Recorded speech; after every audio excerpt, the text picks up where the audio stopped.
Bonjour à tous, bienvenue. Bonjour. Nous allons attendre quelques instants pour que un petit peu plus de monde puisse se connecter avant de débuter cette webconférence.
Bonjour à tous, bienvenue. Donc, nous allons bientôt débuter cet événement. Quelques informations avant de débuter. Donc, votre caméra et votre micro sont coupés, c'est normal. Mais n'hésitez pas à réagir dans la conversation pour que vous puissiez poser vos questions au fur et à mesure du déroulé de la webconférence à Madame Mast, donc diététicienne qui intervient aujourd'hui. À noter également donc, que vous bénéficierez à la fin de l'événement du support donc, qui vous sera mis à disposition. Donc, vous pourrez retrouver toutes les informations présentes sur le support à la fin de l'événement. Vous aurez également la possibilité de visionner l'événement en replay puisqu'il est enregistré. Donc, n'hésitez pas à revisionner certaines parties si besoin ou à en parler autour de vous, à vos proches, s'ils souhaitent également voir cet événement. On va débuter.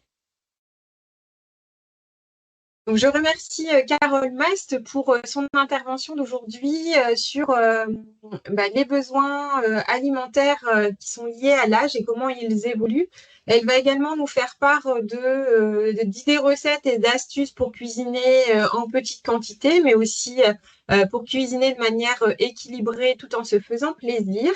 Elle nous donnera aussi des conseils sur les intérêts santé de certains aliments et vous pourrez donc échanger avec elle à la fin sur différentes recettes, notamment des recettes anti-gaspi, mais aussi des recettes petit budget qui vous seront également mis à disposition. Donc, Carole Mast est diététicienne nutritionniste et nutrithérapeute. Je la laisserai se présenter juste après. Défi Autonomie Senior qui organise aujourd'hui cet événement dans le cadre de la semaine de la dénutrition. Donc, nous sommes un groupement de coopération sociale et médico-sociale qui a été créé en 2017 par les caisses de retraite de la région des Hauts-de-France, donc à savoir la MSA Nord-Pas-de-Calais, la MSA Picardie, la CARSAT et l'ancien régime de protection sociale des indépendants, donc le RSI. Donc, nous mettons une politique de coordination du bien vieillir qui est définie par les caisses de retraite et nous développons des actions collectives de prévention et d'éducation à la santé. Nous avons également le soutien financier d'autres caisses de retraite et des caisses de retraite complémentaires que sont la CNRACL, l'IRCANTEC, la CAMIAG, l'ENIM, ainsi que le soutien des conférences des financeurs des 5 départements de la région des Hauts-de-France. Donc, Défi Autonomie Senior a pour mission de déployer gratuitement sur les Hauts-de-France des actions de prévention, d'éducation à la santé et toute action qui vise à préserver l'autonomie des seniors. Nos actions sont gratuites et elles sont ouvertes à toute personne de plus de 55 ans, quel que soit leur régime de protection sociale. Donc, nous intervenons au sein des territoires, donc en proximité de chez vous et selon les besoins aussi que vous allez exprimer. Donc, nous déployons différentes actions, que ce soit en présentiel ou en distanciel, comme aujourd'hui par l'intermédiaire de webconférences. Toutes nos actions sont menées par des professionnels experts des thématiques et qui sont formés à l'animation de nos actions. Si vous êtes intéressé pour participer à d'autres actions, notamment des ateliers qui sont déployés en présentiel ou pour voir la programmation qui aura lieu près de chez vous, nous vous invitons à vous rendre sur notre site internet www.défi-autonomie-senior.fr pour découvrir le calendrier des actions. Ce calendrier est mis à jour chaque mois et si vous n'avez pas d'action en proximité de chez vous, n'hésitez pas à nous en informer si vous êtes intéressé, donc à vous préinscrire pour que nous puissions le prendre en compte. Si vous manquez de nos actualités, n'hésitez pas également à vous inscrire à notre newsletter qui est envoyée chaque début de mois. C'est gratuit et cela vous permettra de bénéficier des informations clés envoyées par Défi Autonomie Senior.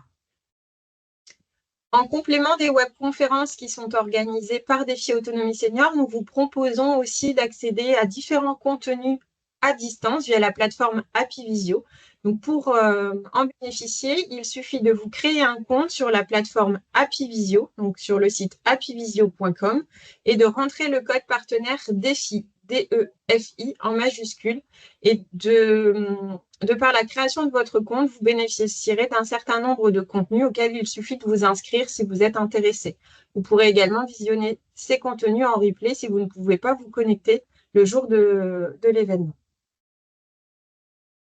Quelques petites informations sur des actions à venir. Donc, nous organisons des théâtres débats. Il en reste 2 d'ici la fin de l'année. Donc, si vous habitez en proximité d'Abbeville et Beauvais, n'hésitez pas à vous inscrire. Donc, vous avez les coordonnées téléphoniques et mail si besoin pour vous y inscrire. Donc, à Abbeville, nous vous donnons rendez-vous donc jeudi prochain, le jeudi 21 novembre à partir de 14 h.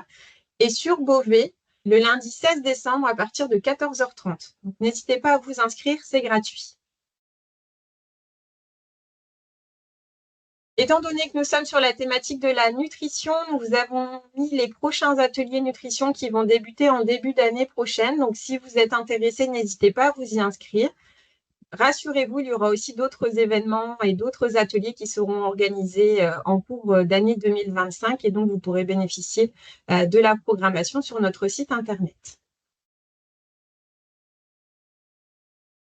Je laisse la parole à Carole Mast pour son intervention. Donc, pour rappel, vous bénéficierez du support à la fin de l'événement et l'événement est enregistré, donc vous pourrez le visionner également en replay. Bonne webconférence à tous et merci pour votre présence. Merci Marie. Donc bonjour à tous. Comme ça a été dit, donc je suis Carole Mast, je suis nutritionniste et nutrithérapeute. Donc la nutrithérapie, c'est un peu une spécialité supplémentaire qui permet de mettre le focus sur vraiment les besoins spécifiques en certains nutriments, donc que ce soit des vitamines, des minéraux, des acides aminés, pour améliorer la santé en général ou dans certains cas, ça peut permettre de soulager des douleurs, d'améliorer des problèmes de santé, même si bien sûr dans aucun cas ça n'a vocation à remplacer, un avis ou un traitement médical. Mais voilà, ça peut être, un plus en accompagnement de la santé de manière générale et je vais essayer de vous partager un petit peu ce que ça peut apporter par rapport à certains conseils, spécifiques. Alors, pour commencer, on va reprendre un petit peu les bases de ce qu'on appelle l'alimentation santé. Hem, donc pour ce qui est, des besoins nutritionnels liés à l'âge, une des grandes idées reçues, c'est qu'avec l'âge, on a besoin de moins manger, d'avoir moins de calories, moins de protéines. En réalité, c'est un écueil. C'est-à-dire que ça va être le cas chez des personnes qui, vraiment ont une activité physique qui va être très, très, très réduite. Là, c'est le cas pour toutes les tranches de population. Si on a une activité physique très réduite, forcément, il faut réduire un petit peu, ses apports énergétiques, par rapport aux recommandations générales et courantes que l'on retrouve. Mais sinon, avec l'âge, en réalité, on n'a pas forcément des besoins nutritionnels qui sont diminués. Hem, les bases des recommandations nutritionnelles, en réalité, vont rester les mêmes. C'est-à-dire avoir une alimentation qui est variée et équilibrée. Ça paraît évident, vous l'avez entendu sans doute des dizaines de fois, Mais réellement, une alimentation variée, c'est important. Ça veut dire ne pas faire tout le temps les mêmes plats, suivre les saisons le plus possible, bien entendu.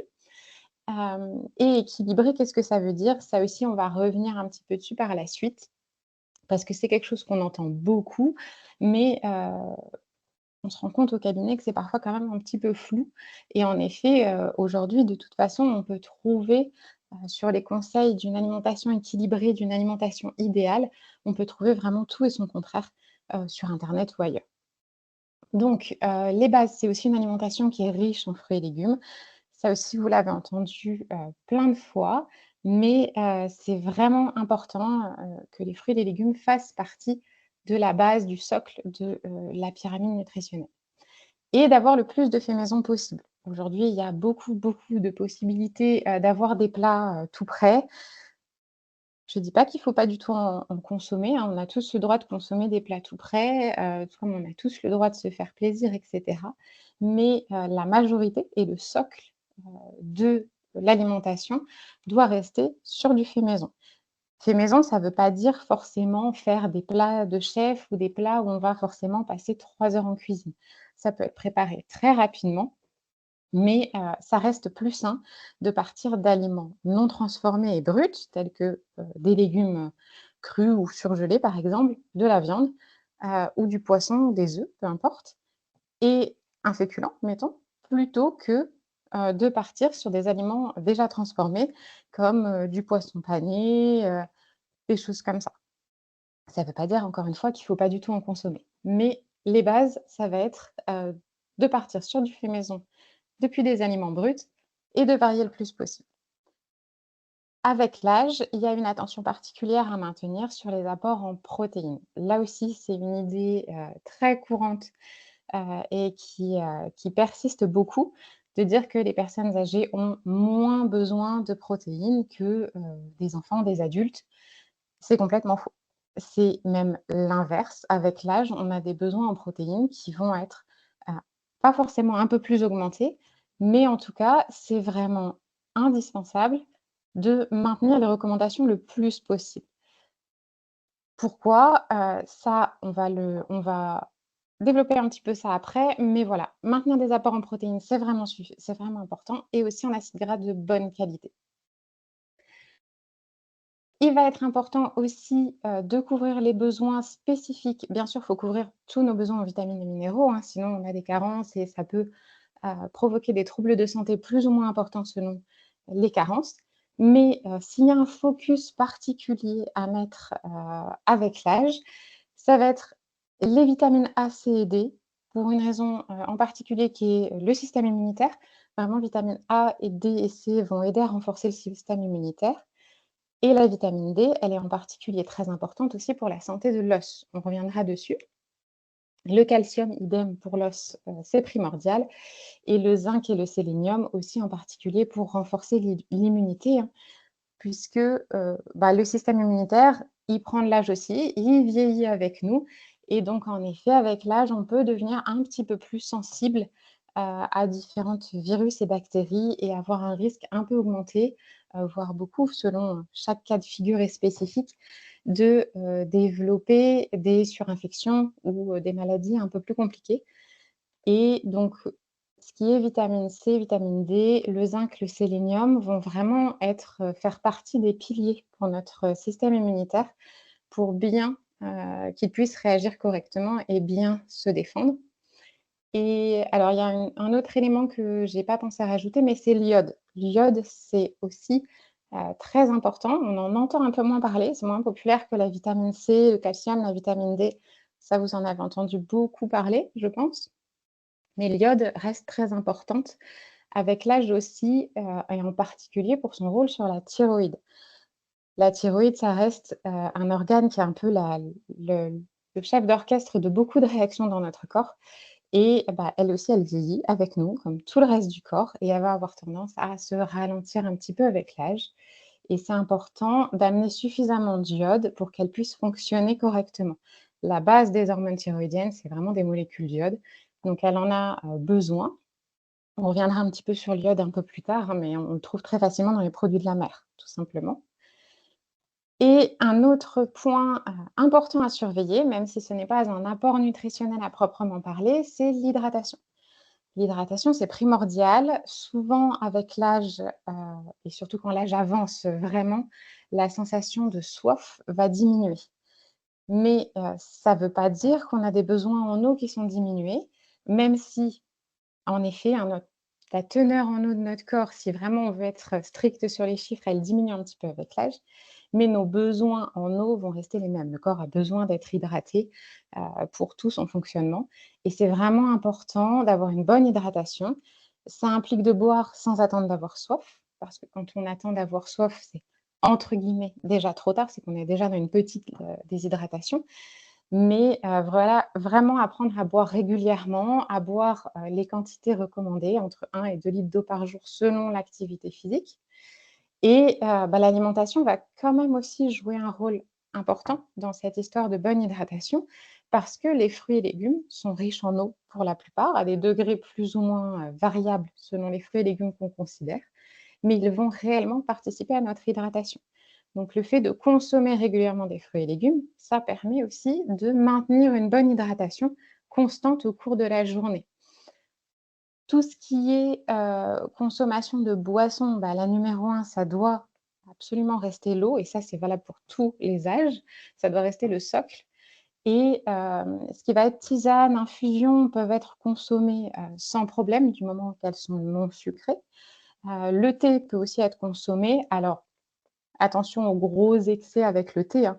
On peut en consommer, sans problème dans les, 2 tasses par jour, il y a vraiment pas de souci. Attention quand on arrive sur des très grandes quantités de thé, surtout pour les personnes qui auraient tendance à faire des anémies, à manquer de fer. Le thé peut, diminuer l'absorption du fer. Donc simplement chez les personnes qui ont un manque de fer, ce que je recommande très simplement, c'est juste de boire le thé à distance du repas. Ça laisse le temps de digérer, d'assimiler le fer, on boit le thé un peu plus tard et ça ne pose pas de problème. J'ai mis une petite note sur le fait de faire attention au café parce qu'au cabinet, j'entends souvent les gens me dire: «Oui, mais je bois 4 et c'est pas une critique, hein, il y a vraiment pas de jugement, mais j'entends souvent les gens me dire: «Je bois 4-5 expressos par jour, du coup, ça contribue à mon hydratation». Alors non, le café n'hydrate pas. Même s'il contient de l'eau et qu'il apporte un peu d'eau, le café est ce qu'on appelle une molécule qui a une action diurétique, hein. La caféine a une action diurétique, donc ça va plutôt favoriser la déshydratation que l'hydratation. Donc ça ne veut pas dire qu'on ne peut pas boire de café, encore une fois, vous pouvez tout à fait en boire, mais attention à le boire en quantité raisonnable et surtout à bien vous hydrater à côté. Le café n'est pas réellement une source d'hydratation. Donc en prenant de l'âge, notre organisme va changer et donc comme je vous l'ai, déjà expliqué, les besoins nutritionnels, ils ne vont pas diminuer et il y en a qui vont même avoir tendance à augmenter. Donc on n'a pas besoin de manger moins, mais de manger mieux avec l'âge, oui, ça c'est une vérité. Parce que, l'organisme en vieillissant va devenir plus sensible à certaines choses, il va être moins performant aussi dans son fonctionnement, donc il peut nécessiter plus de certaines vitamines ou certains nutriments pour, fonctionner aussi bien que, quand on a 30 ans. Donc en effet, manger mieux, ça va être important et aussi parce que, l'organisme se fragilise et donc nécessite un soin, plus méticuleux. On retrouve un petit peu les recommandations qu'on a pour les femmes enceintes où c'est l'inverse, on leur dit de ne pas manger pour 2, mais de manger mieux et c'est pareil en fait à tous les âges sensibles, que ce soit, voilà, chez les femmes enceintes, chez les bébés, les adolescents et chez les personnes âgées, les grands sportifs. Il faut, avant tout prêter une attention à comment on mange, plus que sur les quantités, même si les quantités vont quand même être à surveiller, à la fois pour ne pas manquer, mais pour ne pas non plus consommer trop d'excès. Donc alors, manger mieux, c'est très bien, je vous parle de ça depuis tout à l'heure, mais pourquoi et on va voir après aussi comment. Donc les principales, c'est une liste qui est non exhaustive, hein, que je vous ai mis, mais avec l'âge, hein, les principales situations nouvelles auxquelles va devoir s'adapter l'organisme, c'est l'usure et la fragilisation des articulations, ça c'est un grand classique. La diminution de la masse osseuse, mais aussi de la masse musculaire. Tout le monde a déjà entendu parler, je pense, de l'ostéoporose, hein, on reviendra un petit peu dessus, ce qui est cette baisse de masse musculaire avec l'âge, de masse osseuse, pardon, avec l'âge, mais c'est moins connu et c'est aussi le cas pour la masse musculaire. Elle aussi, elle va diminuer avec l'âge.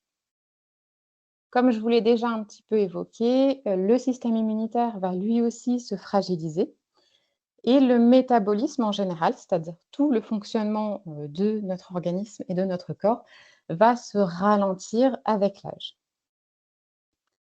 Ce sont des effets qui se produisent forcément, mais ça n'est pas une fatalité et on peut ralentir ces effets du vieillissement en ayant un mode de vie sain et une alimentation adaptée et équilibrée.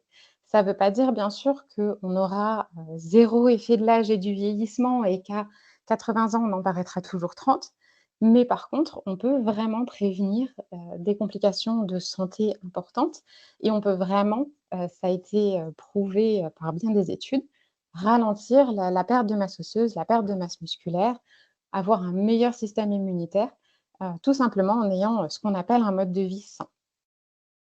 Et on sait aussi très bien que, à l'inverse, au niveau du vieillissement, bah, avoir de mauvaises habitudes, ça va, accélérer, voire provoquer certains, troubles de santé classiques que l'on trouve avec l'âge.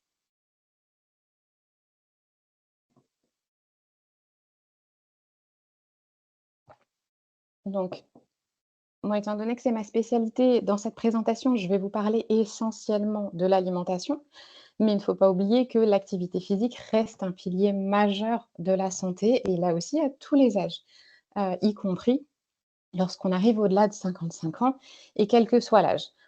Alors, ça ne veut pas dire qu'il faut aller, courir un marathon une fois par semaine. Si vous le faites, c'est très bien, continuez, il n'y a pas de problème. Mais vraiment l'activité physique, ça peut être des choses très, très simples et simplement aller faire de la marche. C'est déjà une activité physique qui est, très utile, très bonne pour la santé à différents niveaux et j'insiste vraiment là-dessus et sur le fait aussi que l'activité physique, c'est important lorsqu'elle est régulière. Il vaut mieux que vous alliez marcher, 20-30 minutes tous les jours ou 30-45 minutes 3 fois par semaine, plutôt que de ne rien faire de la semaine et une fois le week-end d'aller marcher 3 heures. C'est très bien aussi de le faire, si vous le faites, continuez, mais l'idéal, c'est que l'activité soit la plus régulière possible. Heu, Ça ne veut pas forcément dire tous les jours, mais idéalement 2-3 fois par semaine, c'est le mieux et encore une fois, ça peut être simplement aller, balader son chien, faire une sortie, autour de chez soi, en ville, peu importe, avec une marche quand même assez, régulière pendant, 20-30 minutes. C'est déjà un bon début pour ceux, qui n'ont pas d'activité. Pour une reprise, marcher 20 minutes, c'est déjà bien. Sachant que bien sûr, il faut aussi, là je vous donne vraiment des conseils généraux, hein, mais l'activité physique doit être adaptée à chacun et à chaque cas particulier. Donc, au niveau, des exemples un peu plus concrets, je vais revenir sur l'ostéoporose dont je vous ai, parlé un petit peu tout à l'heure. Donc, par définition, l'ostéoporose, c'est une décalcification progressive du squelette qui se traduit par une fragilité anormale des os et qui peut conduire à des tassements de vertèbres et des fractures spontanées. C'est-à-dire que ce sont des fractures qui ont lieu sans qu'il y ait un choc, une chute, un accident. L'ostéoporose conduit aussi à ce que lorsqu'il y a des chocs, des chutes, les fractures arrivent plus rapidement et beaucoup plus facilement et mettent plus de temps à se cicatriser. En gros, pour imager ce qu'est, l'ostéoporose, c'est comme si vous preniez un tabouret avec ses 4 pieds qui va avoir ses barres transversales pour le solidifier. Bah, si vous enlevez les barres transversales et que vous laissez juste les 4 pieds, votre tabouret va être moins solide et moins stable. Donc voilà. Et donc passé à peu près les 50 ans, en particulier passé la ménopause, chez les femmes, on sait que l'ostéoporose, il y a un risque d'accélération du processus de l'ostéoporose. On en parle très souvent, chez les femmes, mais les hommes sont eux aussi touchés par l'ostéoporose. Souvent de façon un peu plus tardive que les femmes, mais ils vont eux aussi être touchés. Ce n'est pas spécifiquement féminin. Donc, au niveau de l'os, comment entretenir un os en bonne santé et limiter le risque et la progression de l'ostéoporose? Au niveau des conseils classiques, ça va être d'avoir une alimentation qui est riche en calcium, puisque le calcium est le composant minéral principal de la trame osseuse.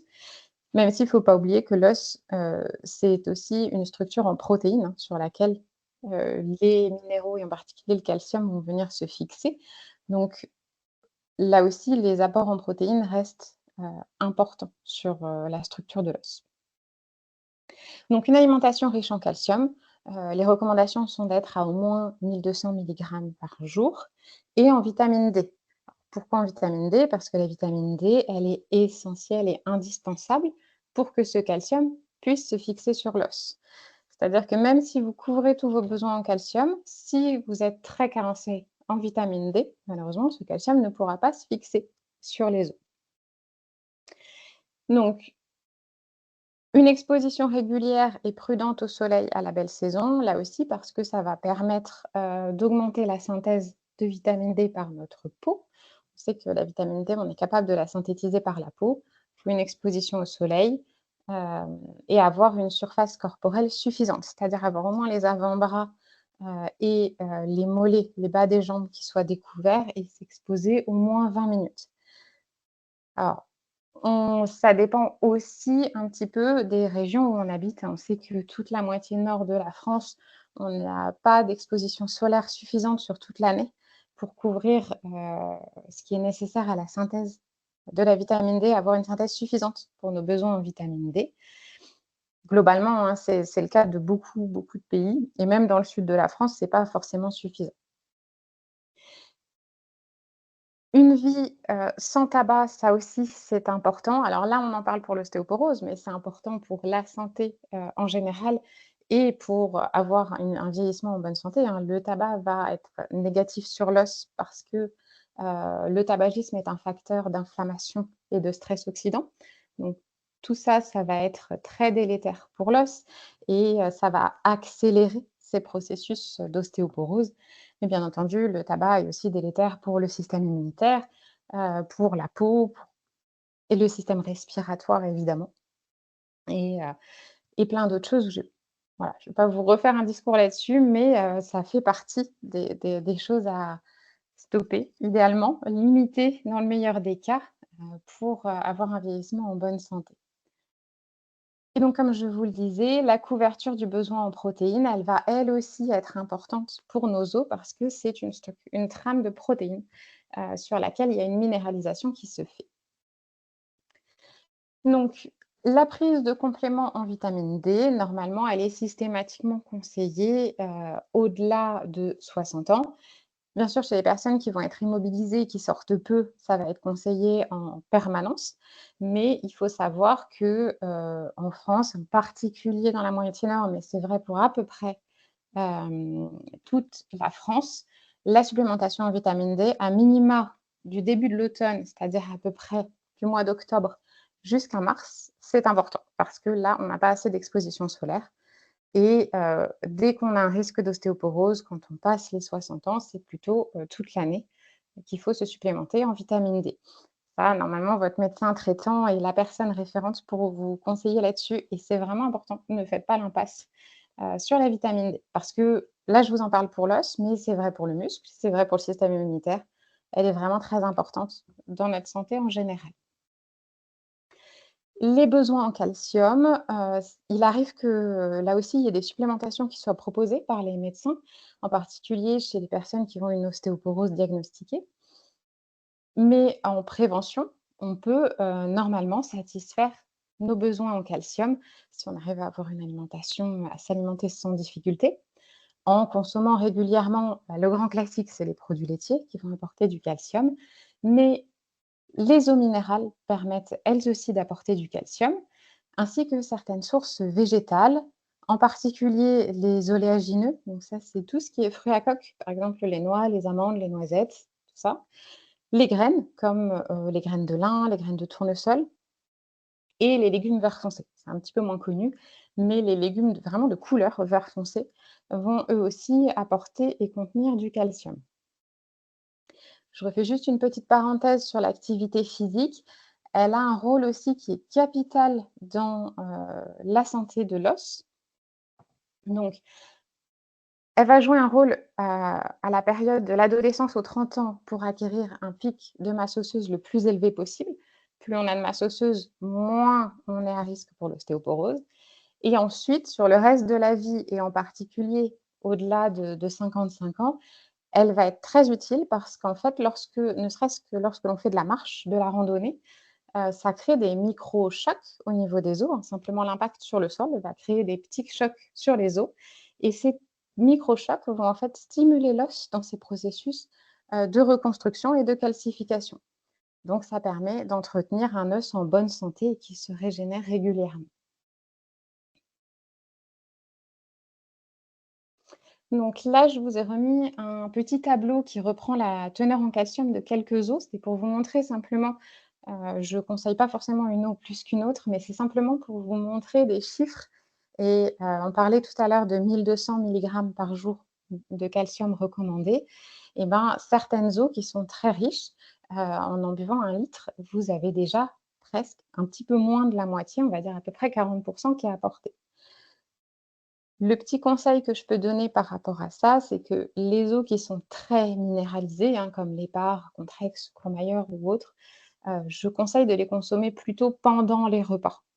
Pour 2 raisons. Une, parce que, bah, les minéraux seront mieux assimilés à ce moment-là, parce qu'on est en train de manger, donc le système digestif va s'activer pour la digestion et donc le calcium et magnésium, par exemple, hein, qui est apporté, vont être, vont être mieux absorbés et aussi parce que ça limitera fortement chez les personnes qui ont un transit un petit peu sensible et chez qui ces eaux très minéralisées peuvent avoir tendance à accélérer le transit. Le fait de les prendre pendant les repas, ça permet de limiter ces effets-là. Donc voilà, souvent je conseille, prenez-les pendant les repas et hors des repas, bah, comme vous voulez, soit selon vos habitudes, soit de l'eau du robinet, soit une eau moins minéralisée. Pour l'os, une autre chose à laquelle il faut, essayer de faire attention pour prévenir sa bonne santé, ça va être l'inflammation. Heu, L'inflammation et en particulier lorsqu'elle est chronique, c'est-à-dire lorsqu'on a une inflammation qui est installée, qui est régulière, ça va être très délétère pour l'os, il est très sensible à ça. Et donc, bien entendu, chaque cas va être spécifique. Moi, je vous parle d'un cas, bonne santé, générale. Quand il y a des pathologies, ça va être différent. Il faudra vraiment adapter les recommandations spécifiquement dans ces cas-là. Mais, globalement, une alimentation qui est riche en fruits et légumes, variés, ça va permettre, on l'a vu, d'amener du calcium, d'amener des vitamines, mais aussi ce qu'on appelle, communément les antioxydants, les polyphénols, qui sont, des anti-inflammatoires, des antioxydants, qui vont donc amener un équilibre plutôt anti-inflammatoire dans le corps et préserver l'os. On a parlé des fruits et légumes, mais les herbes aromatiques, surtout fraîches ou surgelées, tout ce qui va être épices, beaucoup d'épices sont anti-inflammatoires. On connaît classiquement le curcuma, le gingembre, mais il y en a plein d'autres qui sont très anti-inflammatoires et on va aussi avoir dans la balance pro-anti-inflammatoire au niveau de l'alimentation et donc des effets sur le corps, on va aussi retrouver ce qui est des matières grasses. Matières grasses, vous en avez probablement beaucoup entendu parler aussi. On en entend surtout parler pour ce qui est, cholestérol, hein, et maintien d'un bon taux de cholestérol. Mais, c'est au-delà de ça, c'est aussi pour ce qui est de l'équilibre pro-anti-inflammatoire, où les oméga 3 en particulier vont être, les matières grasses les plus intéressantes pour la santé, pour ce qui est d'avoir une balance plutôt anti-inflammatoire et limiter l'inflammation au niveau du corps. Et dernier point, le microbiote va être aussi intéressant. On reviendra un petit peu dessus, mais vraiment avoir un bon équilibre intestinal, ça va jouer un rôle important pour l'organisme. Pourquoi? Bah, tout simplement parce que l'intestin, c'est là où le corps va absorber les vitamines, les minéraux, les matières grasses, les protéines, les acides aminés, absolument tout ce que vous mangez va être absorbé, au niveau de l'intestin et donc un intestin en bonne santé va bien travailler et bien absorber tout ce qu'on lui apporte. À l'inverse, un intestin qui n'est pas en très bonne santé va avoir beaucoup plus de mal à absorber ce qu'on lui apporte par l'alimentation. Donc, ça peut paraître n'avoir rien à voir, mais c'est vraiment important de s'occuper de ses intestins et d'avoir un microbiote. Donc ça, c'est les bactéries qui sont dans l'intestin bien équilibré et un intestin qui fonctionne bien.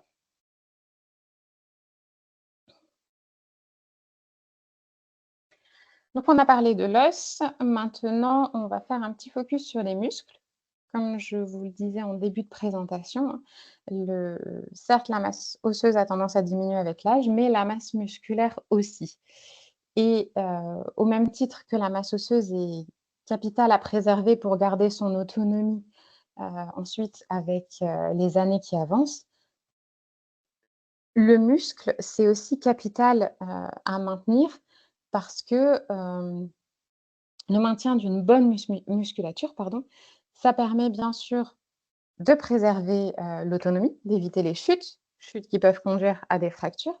Mais pour une autre raison, très importante, c'est que le muscle, c'est la réserve de protéines de l'organisme et que lorsque l'on doit faire face à, des épisodes de stress importants, par exemple une maladie importante, qui va nécessiter un alitement ou qui va vraiment beaucoup affaiblir, heu, les personnes, eh bien, le muscle va être là comme réserve pour le corps, pour, fournir des acides aminés, des protéines pour le système immunitaire, pour reconstruire si jamais, il y a des choses très inflammées, des tissus très attaqués. Donc le maintien de la masse musculaire, ça va vraiment, aussi constituer une réserve de défense et de résistance pour le corps, pour résister aux agressions. Donc c'est vraiment important aussi de maintenir sa masse musculaire avec l'âge. J'ai pas remis l'activité physique, mais vous comprendrez bien qu'elle est aussi primordiale pour maintenir sa masse musculaire. Pour, encore une fois, les personnes qui, ont des difficultés, il est possible de faire de l'activité physique adaptée, hein. Ça, les professionnels de santé peuvent vous orienter là-dessus. Tout ce qui est pratique, d'étirement aussi et de yoga qui, ne sont pas forcément considérés comme du sport, même si le yoga est une forme de sport. Mais les étirements et cetera, ça va aussi faire travailler les muscles. Simplement de mobiliser les muscles, de les étirer, ça fait du bien et ça contribue à des muscles qui restent en bonne santé. Donc, au niveau ça passe un petit peu trop vite. Merci. Au niveau des apports nutritionnels, conseillés, heu, en prévention pour les muscles, pour maintenir une bonne masse musculaire et pour les apports protéiniques en général, hein, c'est pas que pour le muscle, tout le corps, beaucoup le système immunitaire a besoin aussi beaucoup de protéines et pour les renouvellements des tissus, on a besoin de protéines. Les recommandations, ça va être, au-delà de 65 ans, d'être à 1 gramme par kilo de poids. Alors quand on parle de chiffres par kilo de poids, c'est toujours par kilo de poids idéal. C'est-à-dire que chez une personne qui sera en dénutrition, qui sera trop maigre, ce sera supérieur et chez une personne qui, à l'inverse, va être en obésité, ça va être un petit peu moins que, son kilo de poids sur la balance. C'est toujours poids idéal théorique qu'on prend en compte. Donc par exemple, pour une femme de, 60 kilogrammes qui est son poids de forme et de santé, on va être à une recommandation d'apporter 60 grammes de protéines par jour. C'est quelque chose qui est souvent un petit peu flou. Ça ne veut pas dire 60 grammes de viande parce que la viande, c'est pas 100 protéines. Bien sûr que c'est une source de protéines, mais dans de la viande, dans un steak ou une escalope, selon les morceaux, on va être à peu près entre 18 et 22-23 de protéines, c'est-à-dire autour, en moyenne, on considère une moyenne générale de, 20 grammes de protéines pour 100 grammes à peu près pour la viande. Pour les poissons, on est à peu près équivalent. C'est un petit peu plus variable chez le poisson, mais voilà. Et donc toutes les sources de protéines sont bonnes. Là, je viens de vous citer la viande et le poisson qui sont les exemples les plus classiques, mais les œufs sont d'excellentes sources de protéines. Les produits laitiers vont également apporter des protéines à des, quantités et proportions plus ou moins variables selon si on part du lait frais ou d'un fromage très affiné. Un fromage très affiné va être beaucoup plus riche en protéines, mais on ne va pas en manger 100 grammes comme on mange un une un filet de poisson ou autre qui peut faire 100-120 grammes. Et enfin, on trouve aussi les sources végétales qui, elles aussi, sont importantes et font partie des apports en protéines. Les légumineuses, tout ce qui va être lentilles, pois chiches, haricots rouges, tout ça, ça va apporter des protéines végétales. Les fruits à coque, donc les oléagineux dont on parlait tout à l'heure, eux aussi vont être, une source non négligeable de protéines et les céréales aussi, tout ce qui est féculent, hein, par exemple le riz, les pâtes, heu, tout ça, ça va le quinoa, ça va aussi apporter des protéines. Donc quand je vous dis qu'il est important d'apporter suffisamment de protéines, ne pensez pas que viande, poisson, œufs. Il y a vraiment aussi les protéines végétales qui sont importantes et qui sont, en tout cas en France, de manière, si on prend les moyennes globales et générales, encore une fois, chaque cas va être différent, mais globalement, il n'y a pas tout à fait assez, de protéines végétales et c'est important de les réintroduire, heu, au moins de façon hebdomadaire dans les assiettes.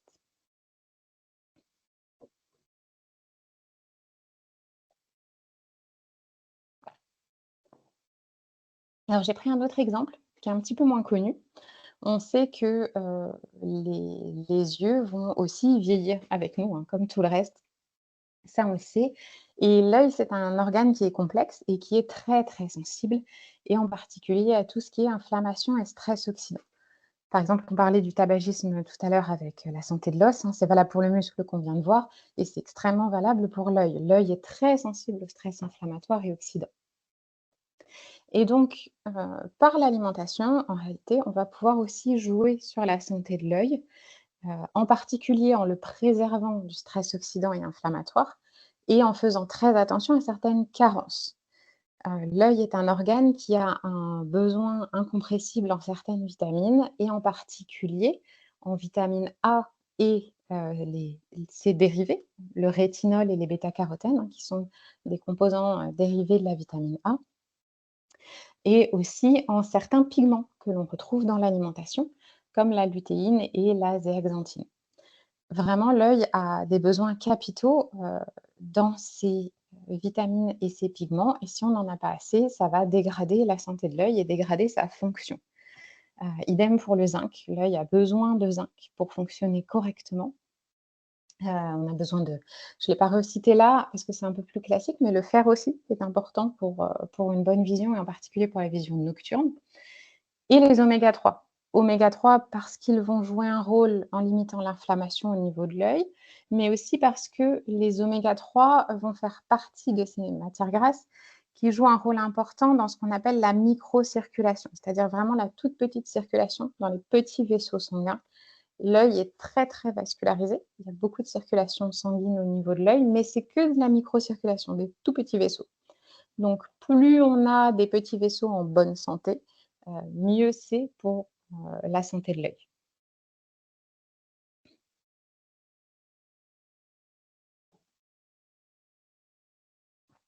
Donc là, je vous ai mis un petit tableau qui reprend, les nutriments que je viens de citer pour la santé de l'œil et qui vous donne quelques exemples. C'est pas forcément exhaustif, ça ne veut pas dire qu'on en trouve que là, mais qui vont être les sources principales des, vitamines et minéraux que je viens de citer. Entre autres, hein, la lutéine et la zéaxanthine, on les trouve dans les légumes verts foncés principalement, donc il y a là, vous retrouvez les épinards, le chou vert, le brocoli qui sont cités, hein. C'est en plus, pour le coup, là, on est sur des aliments de saison, donc qui vont vous permettre d'apporter ces pigments. Alors ce sont des pigments qui, en réalité, sont orange-rouge, mais curieusement, on retrouve beaucoup des pigments orange-rouge aussi, dans les légumes de couleur verte, très foncée. La vitamine A, on connaît un peu mieux, hein, vitamine A, vraiment animal, on va retrouver ça entre autres dans les abats, dans le foie, et les différents foies et tout ce qui est bêta-carotène, donc les versions végétales de la vitamine A, là on trouve ça dans les fruits et légumes orange et vert foncé à nouveau. Vitamine C, c'est un peu plus classique, hein, vous savez que, on en trouve bien entendu dans les fruits rouges, mais le kiwi va être une excellente source aussi et ce qui est poivron rouge à condition de le consommer cru. La vitamine C, elle est thermosensible, c'est-à-dire que plus on la chauffe, plus elle va se dégrader et moins il y en aura dans l'aliment. Donc pour faire le plein de vitamine C, ça va être, vraiment consommer fruits et certains légumes crus, en particulier. Ça ne veut pas dire que quand vous les cuisez, il y en a plus du tout, mais on en perd quand même une grosse partie et plus c'est cuit longtemps et à haute température, plus elle est détruite. La vitamine E, c'est une vitamine qu'on retrouve dans les sources, de matières grasses et en particulier, on va la retrouver dans les graines et les oléagineux dont on a déjà parlé, dans l'avocat aussi. on en retrouve. Pareil, tout en bas du tableau, vous avez les oméga 3. On va les retrouver principalement sur des sources animales, tout ce qui est poisson gras, donc le saumon, le maquereau, le thon, le hareng, les sardines, la truite, principalement. On en trouve d'origine végétale, mais c'est dans certaines algues, donc c'est un peu moins commun, dans l'alimentation. Et ce qui va être de la vitamine D, comme je l'ai évoqué tout à l'heure, on en synthétise par la peau, mais ça n'est pas, suffisant pour, subvenir à tous nos besoins et on en trouve un peu dans l'alimentation. Alors là, vous avez plusieurs, exemples qui sont cités. On retrouve l'huile de foie de morue, hein, qui est un grand classique, même si, très mauvaise réputation et donc le foie de morue en lui-même aussi va apporter vitamine D et vitamine A. Je pas c'est pas recité dans ce tableau, mais ça apporte aussi de la vitamine A et globalement dans la plupart des poissons gras et la plupart des produits laitiers, mais souvent parce que ces produits laitiers sont enrichis en vitamine D. Mais, on a quand même un consensus aujourd'hui qui est que l'alimentation et l'exposition solaire, à minima en France, ne permettent pas de couvrir, nos besoins en vitamine D et que donc là, la supplémentation va être nécessaire pour tout le monde et à tous les âges. Elle est d'autant plus surveillée, sur les 2 populations extrêmes, c'est-à-dire, les bébés nouveau-nés, les enfants en croissance et les personnes âgées. Mais en réalité, c'est vrai pour tout le monde. Tout le monde a besoin de se supplémenter à dose plus ou moins élevée en, vitamine D. Je mettrai quand même une petite parenthèse, la vitamine D est une vitamine qui est stockée par l'organisme. Toutes les vitamines ne sont pas on ne peut pas faire de stock et de réserve de vitamine C, par exemple. Mais la vitamine D, oui. Donc attention quand même aux supplémentations, à l'aveugle. Il vaut mieux faire une prise de sang, vérifier son taux de vitamine D et se supplémenter si nécessaire. Il ne faut pas non plus prendre des doses à, 10 fois les recommandations et risquer d'avoir un surdosage parce que, le corps n'éliminera pas les doses en excès de la vitamine D. Voilà, petite parenthèse.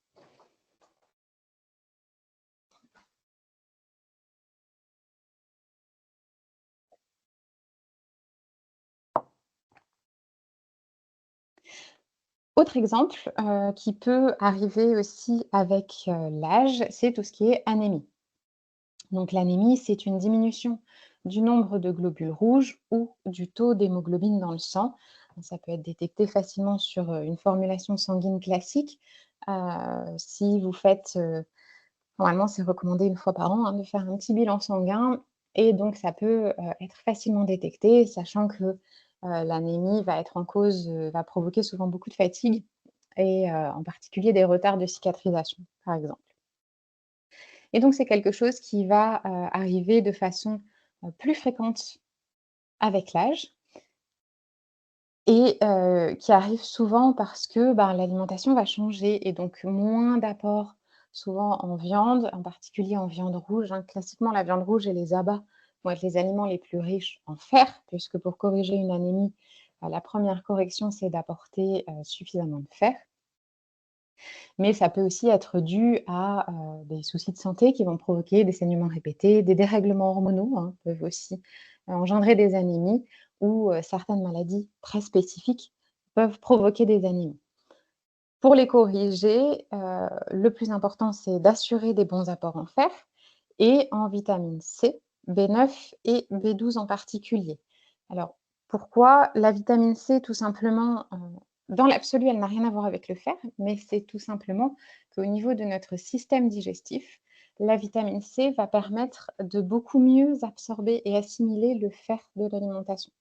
Donc quand, on fait attention à, parce qu'on sait qu'on est sensible aux anémies ou qu'on risque, d'avoir une anémie et qu'on fait attention à son alimentation, et bien lorsque, vous avez des repas plus riches en fer, par exemple, vous consommez de la viande rouge, vous consommez des abats, du boudin par exemple, et bien, essayez d'y associer un aliment riche en vitamine C. Terminez par un kiwi, mettez un jus de citron sur votre salade qui accompagne par exemple. Ça va permettre que ce fer soit mieux absorbé au niveau de votre système digestif. Et vitamines B9 et B12, tout simplement parce qu'elles vont jouer un rôle dans, l'efficacité du fer au niveau du métabolisme à l'intérieur du corps.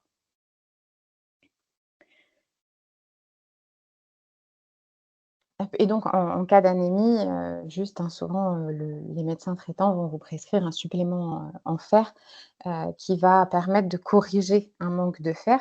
Mais c'est important, de prendre le relais par une alimentation, qui permettra de couvrir les besoins. Donc j'ai parlé en particulier, des sources animales, mais il y a aussi des sources végétales de fer. On va le trouver en particulier dans, les légumineuses, les lentilles par exemple. C'est un classique, mais il y a réellement du fer dans les lentilles. On va aussi le trouver dans certains légumes verts, on en trouve aussi. Voilà, globalement, d'avoir une alimentation suffisamment équilibrée, ça va permettre de corriger, même si quand il y a une anémie, il faut vraiment souvent faire un focus un peu plus sur le fer animal qui va permettre de remonter plus vite le niveau de fer au niveau du corps.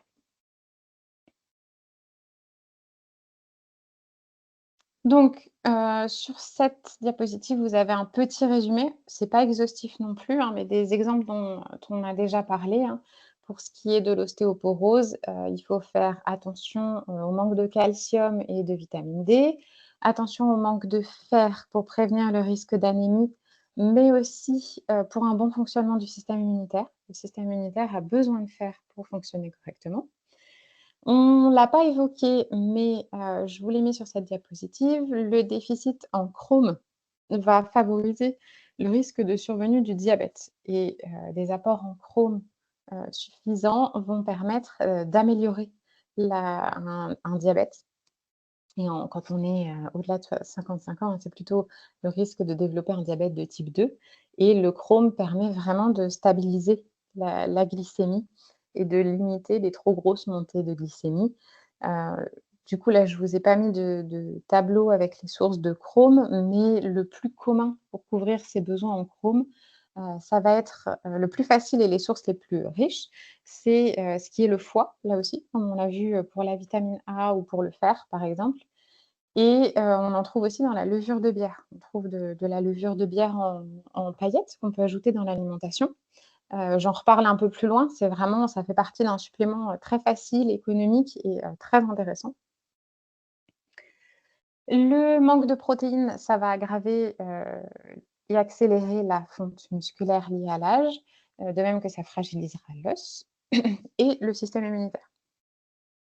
Alors je fais juste une petite parenthèse sur ce manque de protéines, hein, j'y suis confrontée et je sais que c'est vraiment, fréquent qu'avec l'âge, on mange de moins en moins de protéines pour des raisons diverses et variées. Souvent les personnes vont, avec l'âge, avoir moins d'appétence. C'est normal d'avoir moins d'appétence pour la viande. C'est souvent la viande qui est évoquée. Le poisson, souvent, ça va encore à peu près. Mais c'est pas forcément un problème d'avoir moins d'appétence pour la viande. Au contraire, on a tendance à en manger un peu trop. Il faut juste penser, bah, à substituer, à mettre, des protéines végétales à la place, hein, comme on l'a vu, des légumineuses, pourquoi pas des fruits à coque, des œufs, des produits laitiers pour apporter quand même suffisamment de protéines.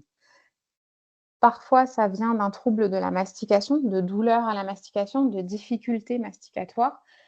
Là aussi, c'est pas une fatalité, vraiment, même si c'est très commun avec l'âge, mais n'hésitez pas à consulter vos professionnels de santé, les dentistes, les médecins, pour expliquer que vous avez des difficultés de mastication et voir ce qu'il est possible de faire. Dans les cas où, ça reste compliqué à solutionner, ou ça prend du temps, heu, on reviendra, dessus dans les conseils anti-gaspi, mais tout ce qui est, mixé et cetera, ça aide, pour la mastication et il y a vraiment pas de problème à faire des repas mixés ou tout du moins à mixer les viandes et à les incorporer plutôt dans des sauces ou des choses comme ça aussi, hein. Quand on a moins envie, ça peut être une solution de mixer la viande, de la mettre dans une sauce tomate, on la voit plus trop et voilà, ça peut être une bonne solution. Autre point, donc tout ce qui est déficit en vitamine B, je vais en citer quelques-unes, hein, mais souvent elles fonctionnent quand même assez bien ensemble, toutes les vitamines B. On sait que ça fait partie, de l'aggravation, et les carences vont être vraiment en cause dans la maladie d'Alzheimer. Le manque d'oméga 3, de vitamine E, ça, au-delà de ce qu'on a déjà cité avant, ça accélère aussi le vieillissement cérébral, ça impacte le bon fonctionnement du cerveau. Et tout ce qui est manque d'antioxydants et de polyphénols, donc qu'on trouve facilement dans les fruits et légumes, surtout consommés crus, ça augmente le risque de maladies inflammatoires et de maladies dégénératives. Et donc d'en consommer suffisamment, ça limite le risque de développer ces maladies ou tout du moins ça le retarde et ça retarde leur évolution.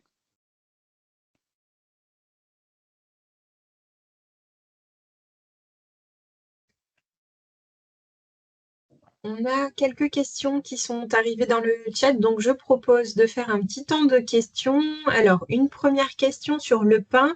Est-ce que le pain, même complet, fait grossir? Alors, j'ai envie de répondre à ça qu'en réalité, il y a aucun aliment en particulier qui fait grossir. L'important, c'est, d'en consommer de façon, raisonnable et dans une alimentation équilibrée. C'est vrai que le pain est souvent pointé du doigt comme un aliment faisant grossir, pas forcément. C'est juste qu'il faut compter que le pain est un féculent, donc il faut le compter dans sa part de féculent. Ce qu'on entend par féculent, c'est tout ce qui va être, céréales, hein, les pâtes, le riz et cetera, les pommes de terre. Le pain fait partie de cette même classe alimentaire, donc il faut simplement le compter dans sa part de féculent et il y a pas de raison qu'il fasse grossir plus qu'un autre féculent. Par contre, ce que je peux rajouter, c'est qu'en effet, il est plutôt conseillé de consommer du pain complet ou du pain, aux céréales, hein, maintenant, des versions nordiques, avec aussi des oléagineux, des graines et cetera.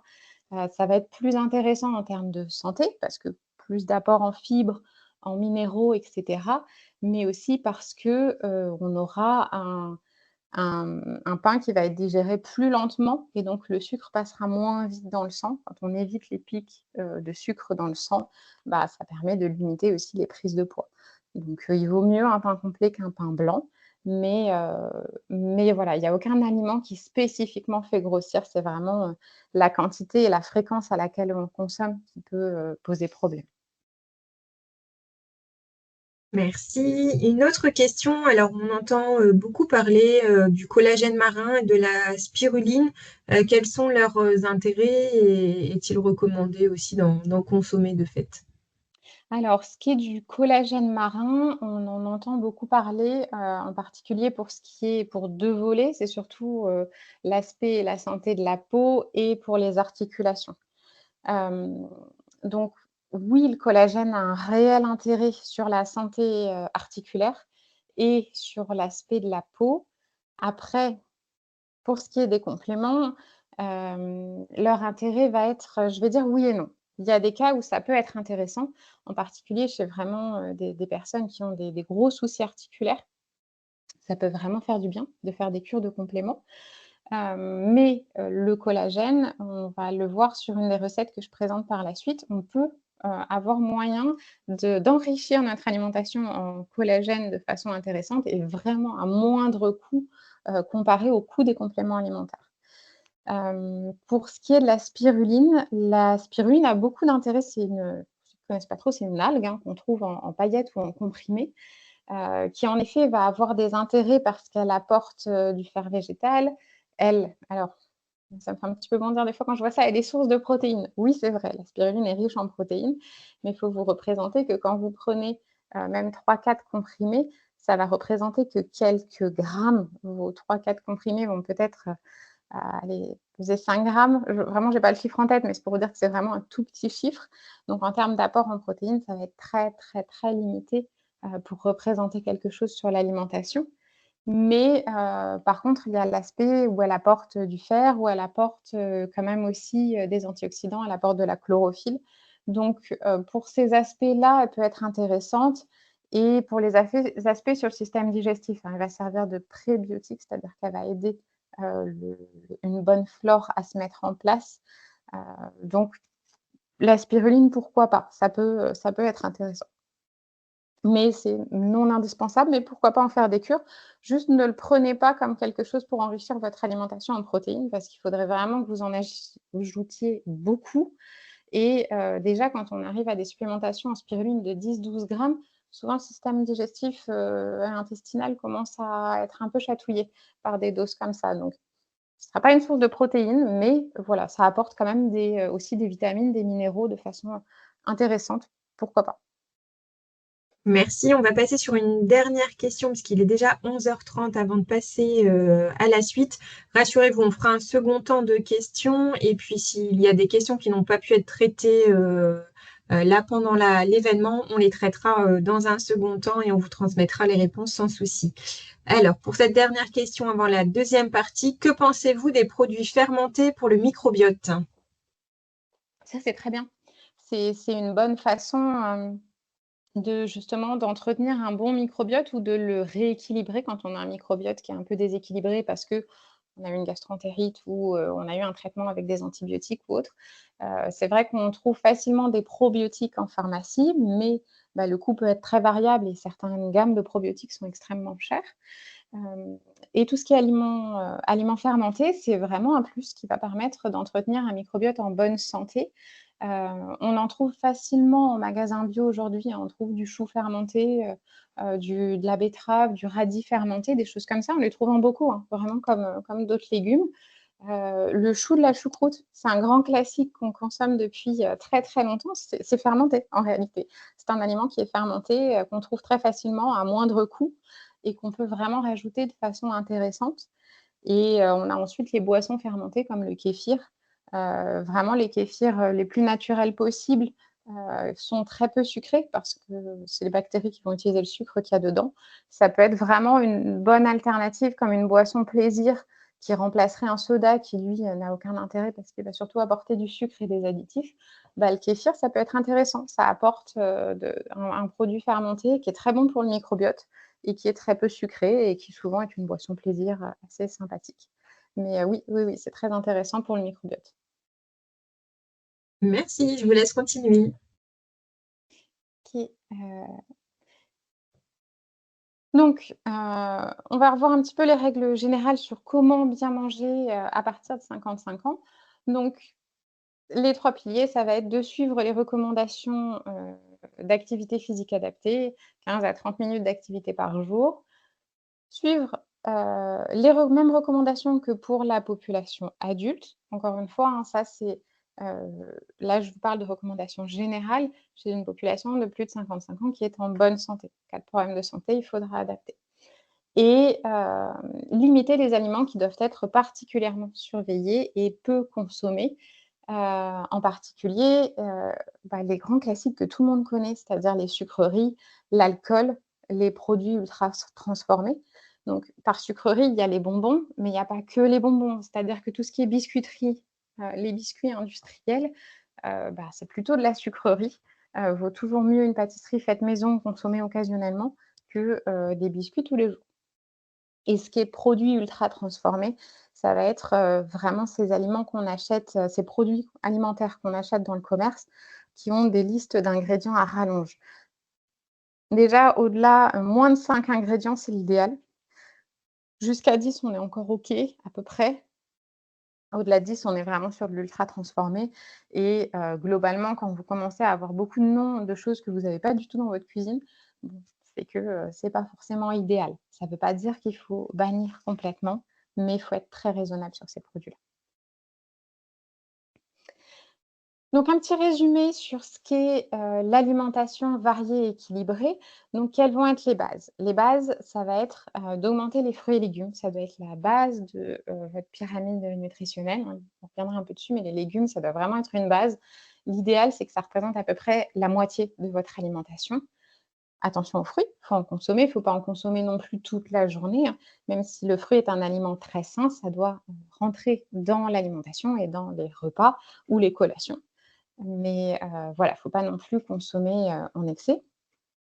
Les légumes secs, on en a parlé tout à l'heure, hein, tout ce qui va être, lentilles, pois chiches, haricots rouges, haricots noirs et cetera.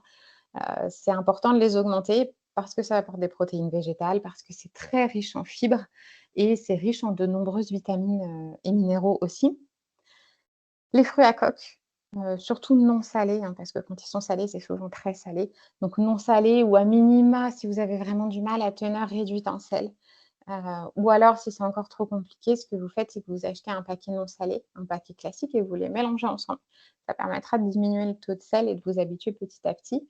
Donc dans les fruits à coque, on retrouve les noix, les noisettes, les amandes, mais on retrouve aussi tout ce qui va être, par exemple, pistache, noix de cajou, noix du Brésil, noix de macadamia, tout ça, hein. Pour, heu, pour un apéro santé, en France, l'apéro reste quand même quelque chose d'important pour beaucoup de personnes et beaucoup de ménages. Vraiment, les fruits à coque, surtout non salés, ça permet d'avoir un apéro qui est sain. Ça, avec des petits légumes à croquer, bah, c'est très bien. Il y a vraiment pas de souci. Je sais aussi que les fruits à coque sont parfois pointés du doigt parce que c'est extrêmement calorique. C'est vrai, si on regarde la quantité de calories apportées aux 100 grammes, c'est très élevé, mais c'est important de jamais s'arrêter qu'aux calories. Il y a vraiment aussi, l'intérêt, quels sont les nutriments qu'il y a derrière, et dans les fruits à coque, bah, vous avez des oméga 3, vous avez de la vitamine E, il y a du calcium, il y a du zinc, il y a du sélénium, il y a du chrome. Il y a vraiment plein de choses très bonnes pour la santé qui sont importantes à apporter. Alors je vous dis pas, faut pas en manger 300 grammes par jour, on est d'accord. Mais vraiment, ça rentre tout à fait dans une alimentation équilibrée et au quotidien. Vous pouvez, par exemple, en consommer tous les jours en collation ou au petit déjeuner, une petite poignée, ça va, parfaitement rentrer dans une alimentation adaptée. Pour ceux qui ont des soucis de mastication, on trouve aujourd'hui très facilement des purées d'amandes, par exemple, nature. Il y a vraiment que des amandes broyées et vous pouvez mélanger ça à une compote, à un yaourt, le tartiner, le matin sur votre pain. Ça marche très, très bien, et augmenter le fait maison, bien entendu, on en a parlé, au tout début, hein. Ça doit rester, idéalement la base de l'alimentation. Il vaut mieux, au niveau des féculents, pour mettre une case générale, aller vers des produits complets. Le pain complet, les pâtes, le riz, la semoule. Aujourd'hui, on les trouve très facilement en complet dans les magasins, et c'est vraiment plus important parce que, bah, vous aurez ça ne veut pas dire qu'il y a moins de calories, hein. On va être à peu près à égalité avec des produits blancs. Là aussi, la différence ne se joue pas sur l'apport en calories, mais sur l'apport nutritionnel, dans le sens où quand les produits sont complets, c'est-à-dire qu'on garde l'enveloppe, on garde le germe, et du coup, on apporte plus de fibres. Donc les fibres, elles servent à nourrir le microbiote, mais elles servent aussi à ce que le sucre et les glucides, hein, quand je dis sucre, c'est vraiment les molécules de sucre en général, passent moins rapidement dans le sang. Donc moins on fait des pics de sucre dans le sang, mieux c'est pour la santé. Parce que les pics de sucre vont être problématiques pour risque de diabète avec les années, et aussi ça crée des pics d'inflammation. Donc voilà, c'est mieux qu'il y ait moins de pics de sucre au niveau sanguin. Et aussi parce que, donc il y a pas que les fibres, il y a aussi les apports en vitamines et minéraux qui vont être plus élevés lorsque l'aliment est complet, plutôt qu'un produit blanc et raffiné. Au niveau des matières grasses, pour ce qui est des végétales, huile de colza, noix et olives, ça va être, les plus intéressantes pour la santé, sachant que la seule dans ces 3 là qu'on peut faire cuire, c'est l'huile d'olive.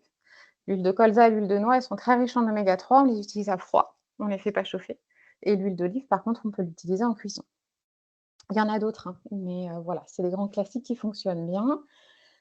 Aller plus vers, les produits de la mer, le poisson gras, hein, ça aussi c'est parfois critiqué parce que c'est gras, mais vous pouvez y aller, ce sont des bonnes matières grasses, ce sont des oméga 3. Les oméga 3, on ne les stocke pas. Notre corps en a besoin, on ne va pas vraiment faire des réserves d'oméga 3. Je tire un peu le trait quand je le dis comme ça, hein, mais en gros, notre corps a vraiment besoin d'oméga 3, donc en consommer à peu près 2 fois par semaine, c'est bien. Faut pas non plus faire d'excès sur les poissons gras, hein. Je ne vous dirais pas d'en consommer 150 grammes par jour, parce qu'on sait que c'est quand même aussi, malheureusement aujourd'hui, très contaminé par les métaux lourds. Donc on peut en consommer, mais sans excès, et privilégier les petits poissons gras qui vont être moins, qui vont contenir beaucoup moins de métaux lourds. Sardines, maquereaux, par exemple, qui en plus sont, beaucoup moins chers et se conservent facilement, on peut les acheter en conserve. On privilégie aussi, les aliments de saison et les produits locaux, hein. Le circuit court va être idéal parce que c'est là où vous aurez le plus de teneur en vitamines et minéraux, et ils vont être aussi, plus frais parce que les producteurs ne vont pas les cueillir, trop, trop longtemps à l'avance avant de vous les vendre, et des aliments de saison, en particulier pour les fruits et légumes. Si vous avez envie de manger des fruits ou des légumes qui ne sont pas de saison, mon conseil, ce sera de les acheter surgelés. C'est là où vous aurez la meilleure qualité, en termes de vitamines, de teneur en vitamines. Hem, le bio, ça va être l'idéal pour limiter, les contaminants, pesticides et autres, bien entendu. Mais même si, le bio, reste très important pour limiter donc pesticides et autres contaminants, je serais quand même d'avis de plutôt vous dire d'aller chez un producteur local qui, même s'il n'est pas certifié bio, traite très peu, que d'acheter un aliment bio qui a fait le tour de la planète, parce qu'il n'est pas de saison ou autre. Et dans ce qui est à réduire, on en a parlé déjà un petit peu. L'alcool, faut en France, là aussi, on fait partie de ces pays où l'alcool reste quand même, très, traditionnel à table, fait partie des moments de convivialité. Je ne dis pas qu'il faut forcément être à zéro alcool, mais attention, l'alcool ne doit pas être consommé en excès.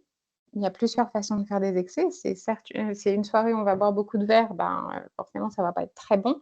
Mais attention aussi, aux excès quotidiens. C'est-à-dire que l'alcool ne doit en aucun cas être consommé tous les jours.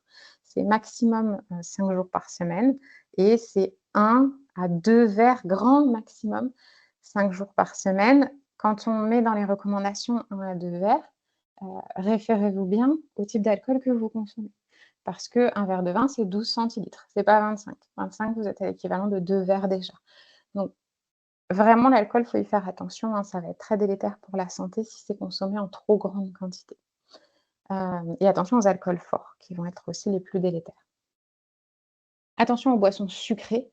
Boissons sucrées, c'est bien sûr tout ce qui est soda et sirop, mais c'est aussi les jus de fruits. C'est-à-dire qu'un jus de fruits qui est frais, qui est fait maison, il n'y a pas de problème, ça va être bon pour la santé. Bon, sans condition de ne pas en consommer non plus 1 litre, dans la journée, hein, parce qu'on enlève les fibres quand on fait un jus. Mais les jus de fruits du commerce, souvent, il y a surtout le sucre et les vitamines, il reste pas grand-chose. Donc de temps en temps, pourquoi pas? Ça sera quand même plus sain qu'un soda qui, va vraiment ça va être que du sucre ajouté, ça va être des conservateurs, ça va être des arômes, ça va être, des colorants et autres. Donc c'est vraiment le pire sur le tableau de ce type de boisson. Mais, attention quand même aux jus de fruits du commerce. Il vaut toujours mieux, se faire un jus de fruits frais maison qu'un jus de fruits du commerce et pas en consommer en excès. Quand on met, sur ces recommandations classiques qu'il faut réduire les aliments gras, vous l'avez bien compris avec mon discours depuis tout à l'heure, ça dépend lesquels. C'est surtout tout ce qui va être, matières grasses ajoutées, ou en graisses, trans et saturées. On oublie les margarines. Dans les margarines, c'est beaucoup de graisses trans malheureusement. Il vaut mieux une bonne huile d'olive pour faire cuire vos repas que de la margarine. Et on fait attention à tout ce qui va être aussi, charcuterie, où c'est beaucoup des matières grasses saturées. Attention au fromage, on a parlé des produits laitiers, mais c'est en quantité raisonnable et il faut les varier. Attention au sel, il faut réduire la consommation de sel, hein. En France, la consommation de sel moyenne est trop élevée. Il vaut mieux saler très, très peu votre plat, voire pas du tout et ensuite dans l'assiette, rajouter un petit peu de sel, du moulin fraîchement moulu sur, votre plat. Vous apprécierez beaucoup plus le goût du sel et vous en mettrez moins aussi.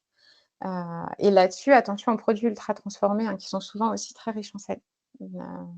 La charcuterie, faut réduire pour plein de raisons. On en a beaucoup entendu parler ces dernières, années. Il y a le taux de sel, il y a les matières grasses saturées et il y a les nitrites aussi, hein, ces conservateurs classiques des charcuteries, qui vont être des facteurs de risque pour le développement de certains cancers, entre autres cancers digestifs. Faut réduire la viande. Alors ça ne veut pas dire qu'il ne faut pas en consommer.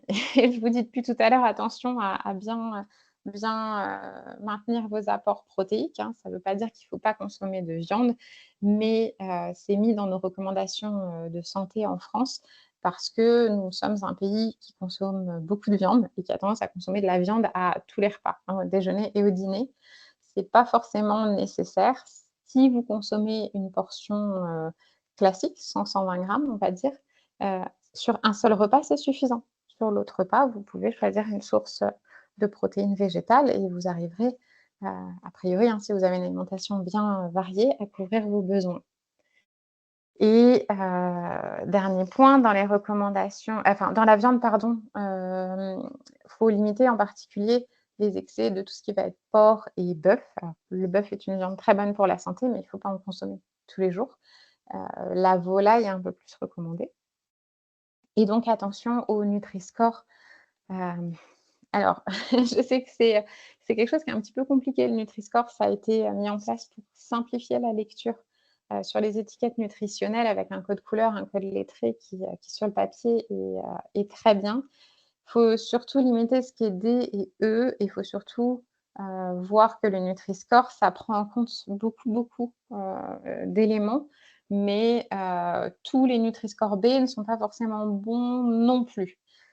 Un repère global, il ne faut pas se fier que à ça. N'oubliez pas que, par exemple, un saumon fumé va être assez mal classé sur le Nutri-Score, parce que, bah, il y a les agents de fumage, parce que c'est riche en sel, mais ça reste un aliment qui est bon pour la santé et qu'il ne faut pas forcément manger, tous les jours. Tout comme vous avez des pizzas qui vont être classées B. Bon, c'est pas forcément, c'est pas du tout même à consommer tous les jours non plus.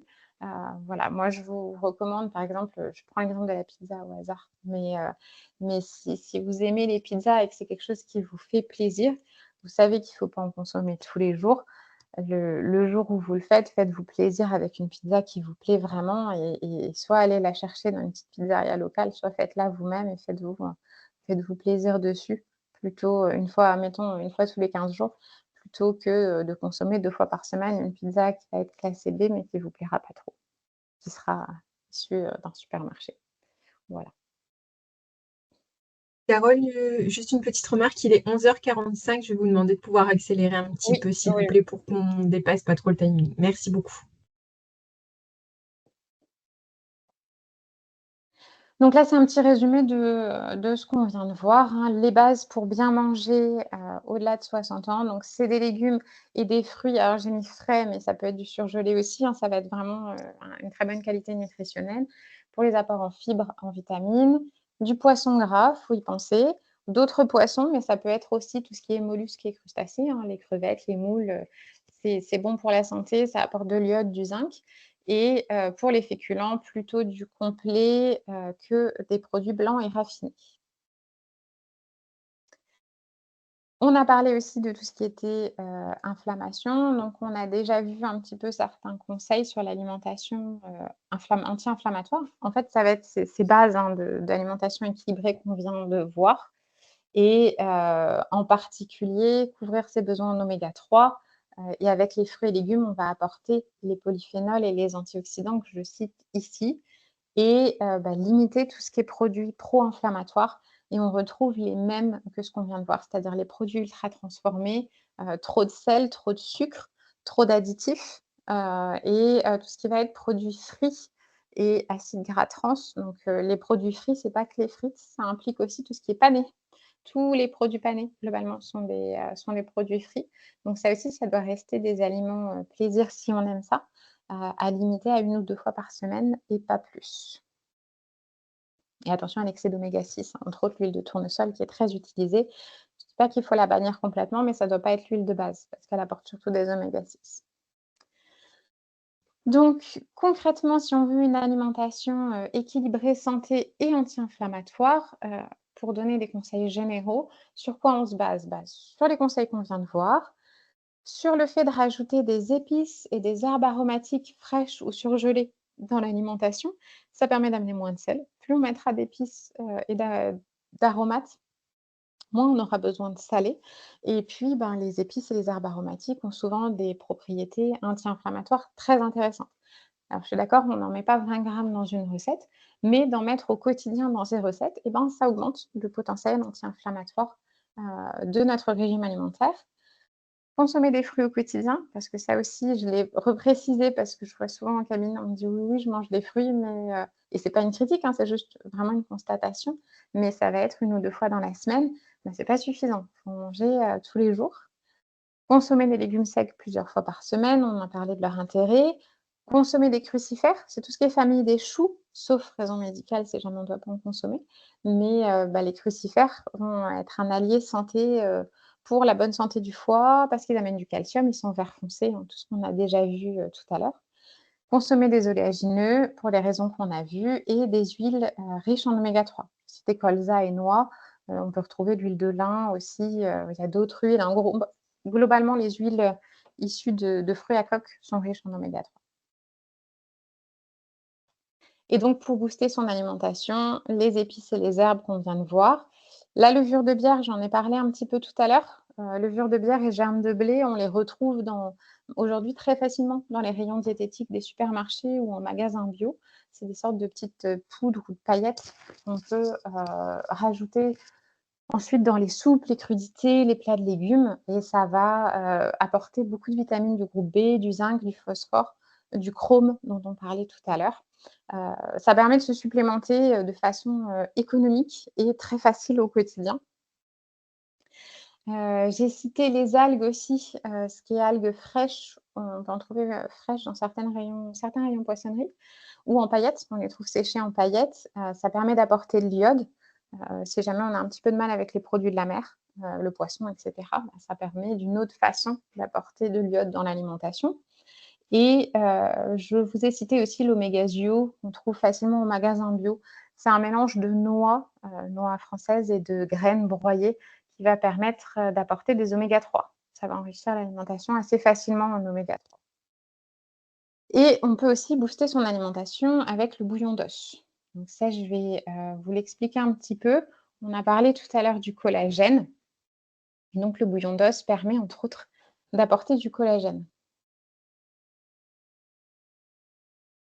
Je vais revenir un petit peu dessus un petit peu après, je vous présenterai la recette.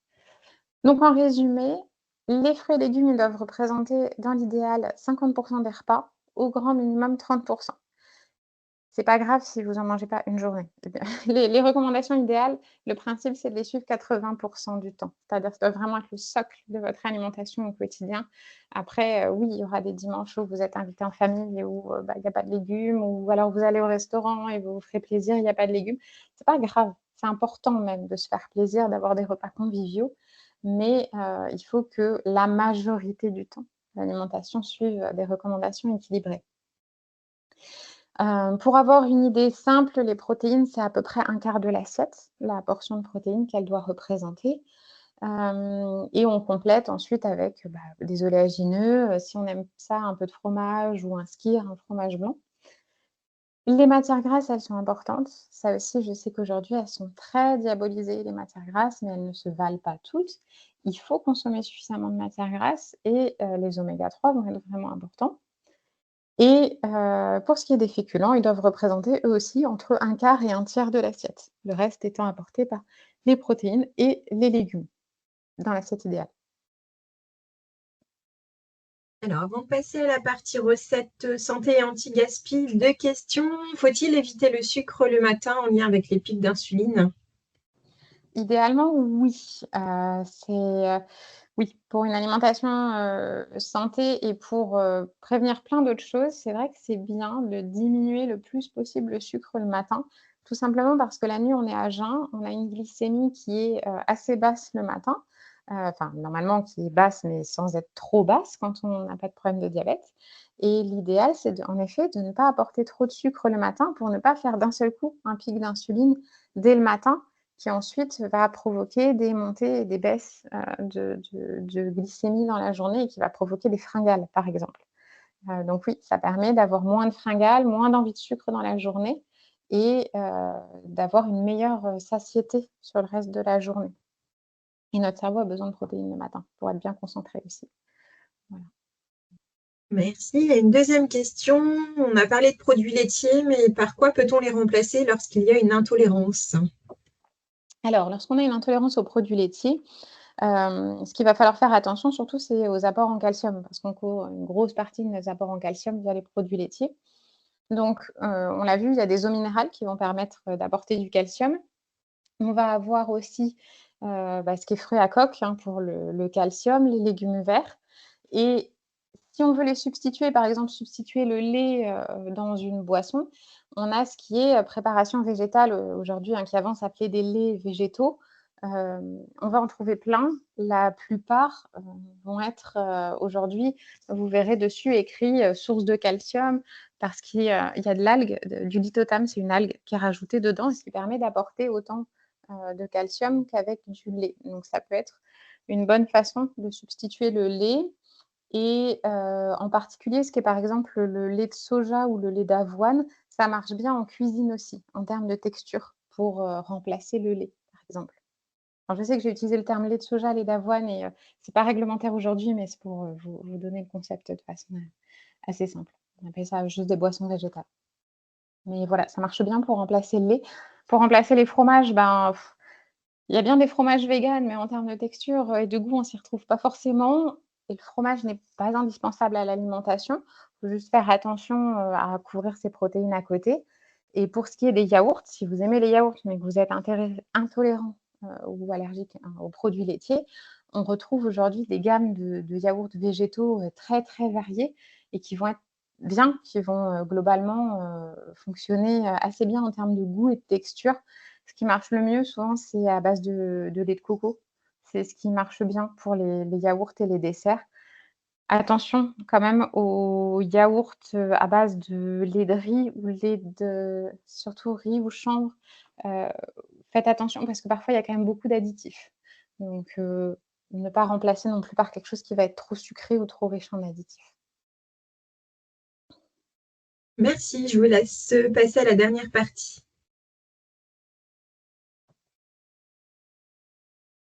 Donc je vous ai parlé un petit peu du bouillon d'os et vous retrouverez du coup la recette, sur le site.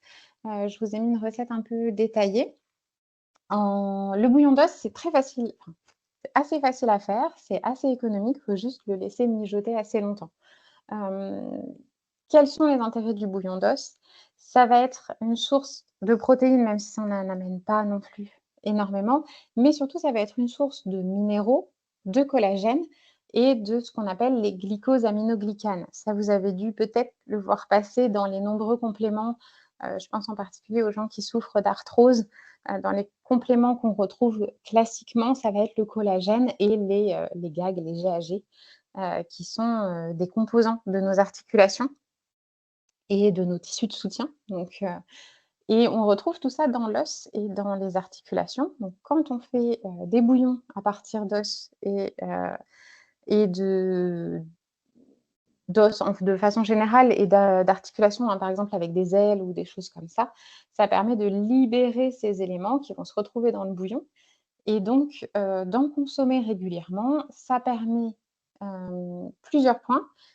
Au niveau de la paroi intestinale, chez les gens qui souffrent, qui ont des inflammations intestinales ou qui ont un intestin, poreux, irritable, bah, le bouillon d'os va permettre de calmer et d'aider l'intestin à se régénérer. Au niveau de l'inflammation et des troubles immunitaires, je dis pas que vous allez, attention, faut pas extrapoler, hein, je dis pas que vous allez soigner, un trouble inflammatoire ou un trouble immunitaire avec du bouillon d'os, mais ça va contribuer à aider, à calmer l'inflammation, à booster le système immunitaire et on a parlé tout à l'heure du collagène, hein, sur les tissus conjonctifs. Donc tissus conjonctifs, c'est tout ce qui est peau, os, ligaments, les tendons, les cartilages et cetera. Et comme ce bouillon va se retrouver très riche en collagène et en glycosaminoglycanes, et ben, ça va permettre d'aider à apporter du collagène pour tous ces tissus-là et donc à aider à les maintenir en bonne santé et à les régénérer quand, il y a besoin. Encore une fois, hein, ça ne se substitue pas à un traitement médical, mais ça peut vraiment faire partie, d'apports très intéressants et d'éviter d'acheter des compléments en collagène qui peuvent être très, très chers. Là, c'est, assez économique en termes de préparation. Ça soutient aussi la synthèse, d'autres composants, qu'on retrouve dans notre organisme, entre autres, de l'hormone de croissance dont la production diminue beaucoup avec l'âge, de la créatine, mais aussi, du glutathion qui est un antioxydant que notre corps produit tout seul et qu'il utilise pour se défendre, contre le stress oxydant. En particulier le foie l'utilise beaucoup. Donc voilà, ça va permettre de soutenir aussi, cette synthèse-là. Et donc, la consommation régulière de bouillon d'os, ça va être un plus pour la santé. Alors, au niveau de la préparation, vous verrez, la recette est sur le site. C'est assez simple, hein. En gros, c'est de mettre dans une marmite d'eau, vous mettez des os, par exemple un os à moelle et vous pouvez mettre une carcasse de poulet, vous pouvez mettre des morceaux, très cartilagineux comme par exemple de la queue de bœuf, des choses comme ça et vous laissez mijoter longtemps. Alors, l'idéal, c'est de faire au moins 6 heures, donc mijoter à petit feu doux. C'est un peu long, mais ce que je conseille du coup, c'est de faire une grande quantité. Comme ça, vous le faites en une fois, vous laissez mijoter ça très longtemps et vous avez une base ensuite que vous pouvez, congeler. Ce qu'on va voir, juste après sur les différents usages. Voilà. C'est possible de les congeler, faire des petites portions, individuelles et de le congeler, sachant que ça se garde quand même facilement 4-5 jours au réfrigérateur. Mais vous pouvez faire des grandes quantités et soit vous le congelez dans des petites portions pour pouvoir vous décongeler une dose de bouillon quand vous avez envie de le boire comme ça, boire juste du bouillon.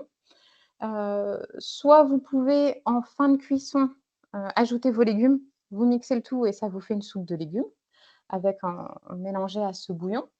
Soit vous pouvez aussi le congeler dans un bac à glaçons. Prenez un bac à glaçons, vous en congelez une partie en tout petits cubes comme ça et du coup, ça vous fait des bouillons cubes, type, à la place d'acheter du bouillon de bœuf ou de poulet ou des choses comme ça, bah, ça vous fait vraiment des bouillons cubes que vous pouvez rajouter ensuite dans, vos différents plats et vous pouvez aussi, du coup, l'utiliser en remplacement du bouillon dans, plein de plats. Par exemple, dans un risotto, il faut faire cuire le riz, dans le bouillon.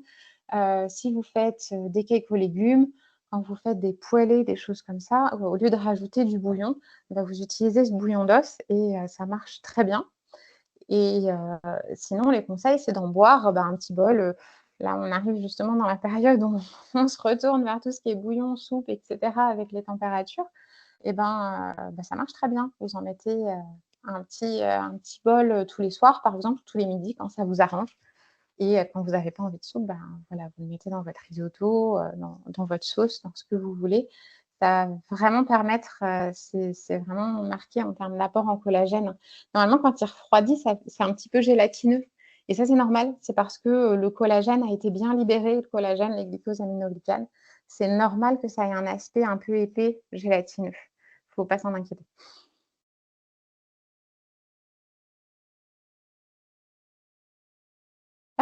Ensuite je vous ai mis donc, plusieurs astuces sur, comment, faire de l'anti-gaspi et différents exemples de recyclage. Au niveau du pain dur, on peut tout simplement en faire de la chapelure. On n'y pense pas forcément. Alors, juste petite précision, il faut que le pain soit dur, mais qu'il soit pas moisi ni, qu'il ait un aspect, voilà, faut pas qu'il y ait de moisissure ou de choses comme ça, hein, mais quand vraiment il est juste devenu tout dur, mais qu'il a toujours un aspect, sans contamination autre, et ben, vous pouvez simplement le passer au mixeur et ça vous permet de faire de la chapelure que vous stockez ensuite dans un bocal, hermétique et ça se garde assez bien. Et sinon, je vous ai mis, 2 petits exemples de recettes auxquelles on ne pense pas, qui sont très faciles à faire et qui permettent d'utiliser le pain dur. Pareil, il ne faut pas qu'il soit moisi ou quoi que ce soit, sinon il est impropre à la consommation. Et quand il commence juste à être, un petit peu, défraîchi et que vous avez plus trop, qu'il est plus assez frais pour être mangé, bah, vous pouvez en faire du pain perdu, par exemple, hein. Le pain perdu, vous rajoutez des œufs, vous rajoutez, du lait animal ou végétal selon vos choix. Ça vous permet, au lieu d'avoir une tartine de pain beurre, bah, vous rajoutez un œuf, donc petit déjeuner plus protéique, c'est meilleur pour la santé.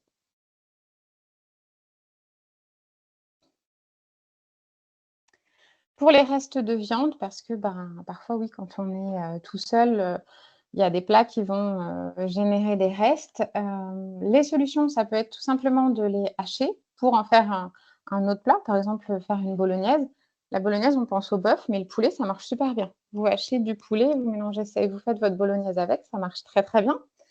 On peut utiliser ça aussi pour farcir des légumes ou pour enrichir un potage. Ça marche bien aussi. Faire un hachis parmentier et cetera. Ce que je vous conseille, si vous avez que des petits restes, mettons il reste, 50 grammes, c'est sûr que vous allez avoir du mal à faire un hachis parmentier avec ça. Une possibilité, c'est de les hacher et de les congeler, les petites portions en étiquetant bien parce qu'une fois que c'est congelé, vous saurez plus ce que c'est comme viande et quand vous en avez assez, vous décongelez le tout et vous faites un plat avec. Ça permet de ne pas jeter même des petits restes et ensuite, sachant que pour un hachis parmentier, ça peut être un mélange de viande, ça marche super bien. Il y a vraiment, pas de problème avec ça. Pour les restes de poisson, on va se retrouver un petit peu sur les mêmes astuces. On peut aussi faire un hachis parmentier avec du poisson, ça marche bien.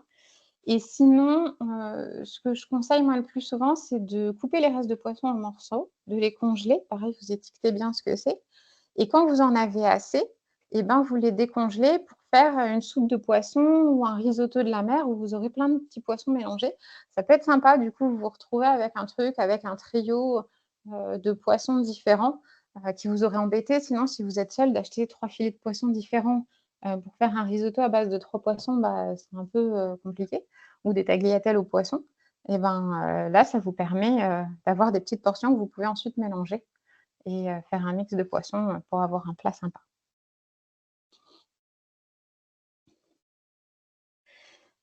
Alors pour les épluchures de fruits et légumes, ben, le compost, c'est bien quand on aime faire du compost et parce qu'on a un jardin. Après, on peut aussi quand même les utiliser dans la cuisine. Alors, idéalement, pour utiliser les épluchures, c'est mieux si c'est des fruits et légumes bio, hein, qui n'ont pas été traités. Et sinon, il faut quand même à minima bien laver les fruits et légumes avant de les peler et d'utiliser les épluchures. Vous avez plusieurs possibilités. Et entre autres, vous pouvez faire sécher vos épluchures. Par exemple, vos épluchures de ce qui va être carottes, panais, oignons, pommes de terre, poireaux, hein, le vert des poireaux à l'extérieur, on ne le mange pas toujours quand c'est vraiment très vert. Et ben, vous pouvez faire sécher tout ça. Alors, soit vous mettez à 100-120 degrés au four tout doucement et vous les faites bien déshydrater, soit vous avez un déshydrateur, on en trouve maintenant assez facilement. Je ne dis pas forcément qu'il faut en avoir un, mais ça marche aussi. Et ensuite, une fois que c'est bien séché, vous les mixez et vous obtenez une sorte de condiment que vous pouvez ajouter, dans vos bouillons, dans vos risottos, dans les plats en sauce. Heu et ça marche, très, très bien. Et vous avez aussi, la possibilité de faire des chips de légumes.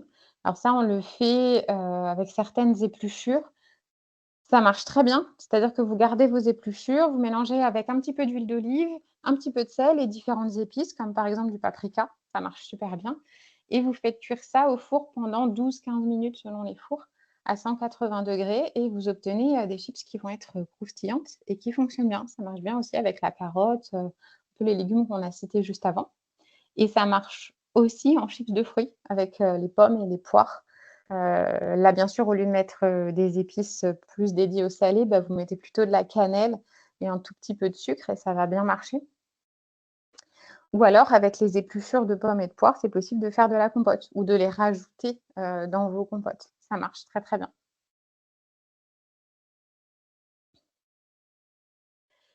C'est la saison des courges. En ce moment, on en voit beaucoup. On c'est vraiment la pleine saison pour les consommer. Et ben, les graines de courge se consomment très bien. Je vous ai mis ici les petits conseils pour faire des graines de courge grillées. Si vous êtes déjà passé au rayon des graines et autres, dans les magasins, hein, les graines de courge, elles sont vendues, grillées, salées ou non. Et ben, vous pouvez tout à fait le faire maison. C'est les mêmes graines que ce soit juste des courges comestibles, hein. Ce sont les mêmes, donc vous pouvez tout à fait le faire vous-même, ça vous coûtera beaucoup moins cher. Et les graines de courge, c'est très bon pour la santé. Ça va apporter un petit peu de protéines, mais elles sont surtout riches en fer et pour ces messieurs, c'est protecteur sur la prostate et le cholestérol.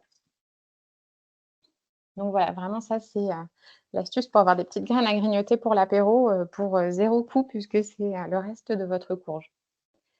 Voilà, donc toutes les recettes sont disponibles sur le site et j'ai tiré certaines des recettes donc du livret, astuces anti-gaspi, qu'on trouve librement vous le trouverez sur le site. Je vous ai mis juste quelques petites astuces supplémentaires, le fait d'établir des menus pour faire ses courses, d'acheter ce qu'il vous faut. Attention aux quantités, aux promos dans les magasins, hein. Quand vous en avez, 4 pour le prix de 3, il faut être sûr de consommer les 4 pour que ce soit rentable. Il faut que ce soit quelque chose que vous puissiez congeler. Sinon, bah, souvent, il y a du gaspillage et au final, vous avez dépensé plus, que ce que vous auriez eu besoin. Hem, Hop, on peut passer sur celle d'après. Manger de saison, c'est l'idéal ça, hein. C'est moins cher quand c'est de saison, c'est plus écologique, bien entendu. Et puis, bah, ça va être plus riche en vitamines. Les aliments de saison, surtout si vous les prenez en circuit court, seront beaucoup plus riches en vitamines. Donc là, vous avez un petit tableau qui reprend, les saisons. Et encore une fois, si vous avez très envie de quelque chose qui n'est pas de saison, je conseille en premier les surgelés et en secondaire les conserves, parce que les surgelés, c'est vraiment surgelé très rapidement après récolte. Du coup, c'est très riche en vitamines, encore en antioxydants et surtout vous les cuisez comme vous voulez. Le petit désavantage des conserves, c'est que c'est déjà cuit et souvent un peu longtemps et à haute température, mais ça va être très bien, par exemple, pour les légumineuses. Cuisiner facilement des lentilles et cetera, les conserves, c'est un très, très bon dépannage là-dessus. Et voilà, si vous avez envie de fraises ou de framboises en plein hiver, bah, achetez-les congelés, mixez-les avec, un peu d'eau ou un lait végétal, par exemple un lait d'amande et vous aurez un super smoothie, très riche en fraises, framboises et en antioxydants.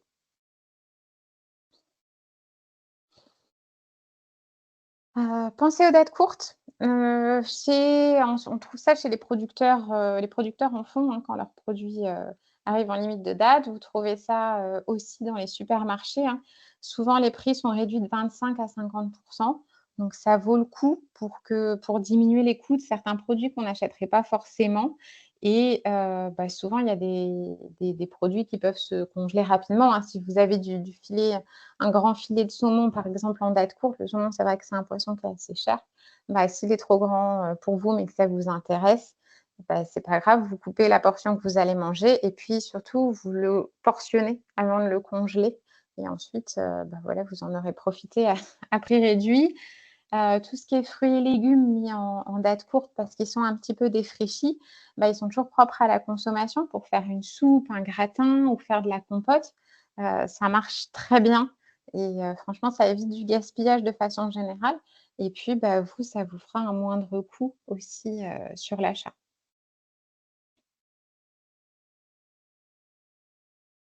Et enfin, vous avez, différentes applications qui permettent de trouver des paniers, anti-gaspi. C'est-à-dire que, les magasins, les producteurs, certaines boulangeries et autres font des paniers anti-gaspi quand leurs produits vont arriver à péremption. Ça coûte beaucoup moins cher et voilà, ça peut vous permettre de découvrir aussi parfois des choses. Si les paniers sont trop importants quand on est seul, parfois les paniers comme ça, c'est certes beaucoup moins cher, mais c'est trop important. Il y a plein de produits qui se congèlent très bien dedans. Too Good To Go, c'est la plus connue, hein, mais il y en a d'autres aussi que je vous en ai listé là. C'est pas forcément exhaustif, hein, il y en a d'autres. Mais voilà, ça peut permettre de récupérer des paniers, pour moins cher.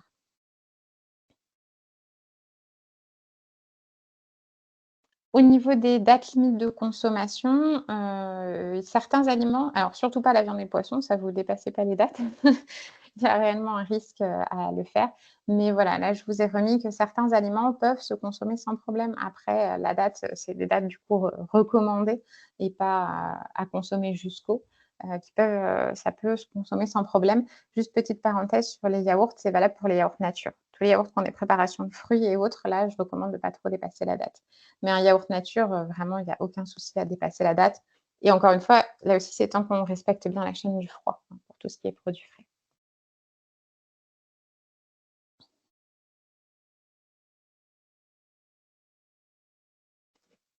Et donc il y a plein de vous pouvez à peu près tout congeler, hein, même le pain et les viennoiseries, quand si vous prenez des paniers, Too Good To Go par exemple, il y en a souvent en boulangerie.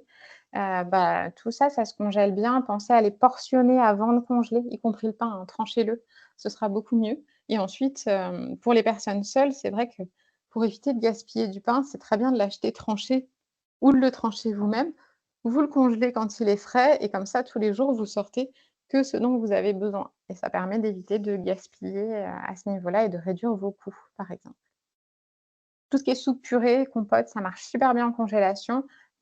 Pour les soupes et les purées, moi je recommande d'avoir des gros bacs à glaçons, comme ça vous avez des gros blocs ensuite à décongeler et vous pouvez ça peut vous permettre de mélanger. Par exemple, si vous faites une soupe à la tomate, une au potiron, une, carotte poireau, si vous avez envie, vous prenez un cube de chaque, vous décongelez et vous avez une soupe, multilégumes sans problème.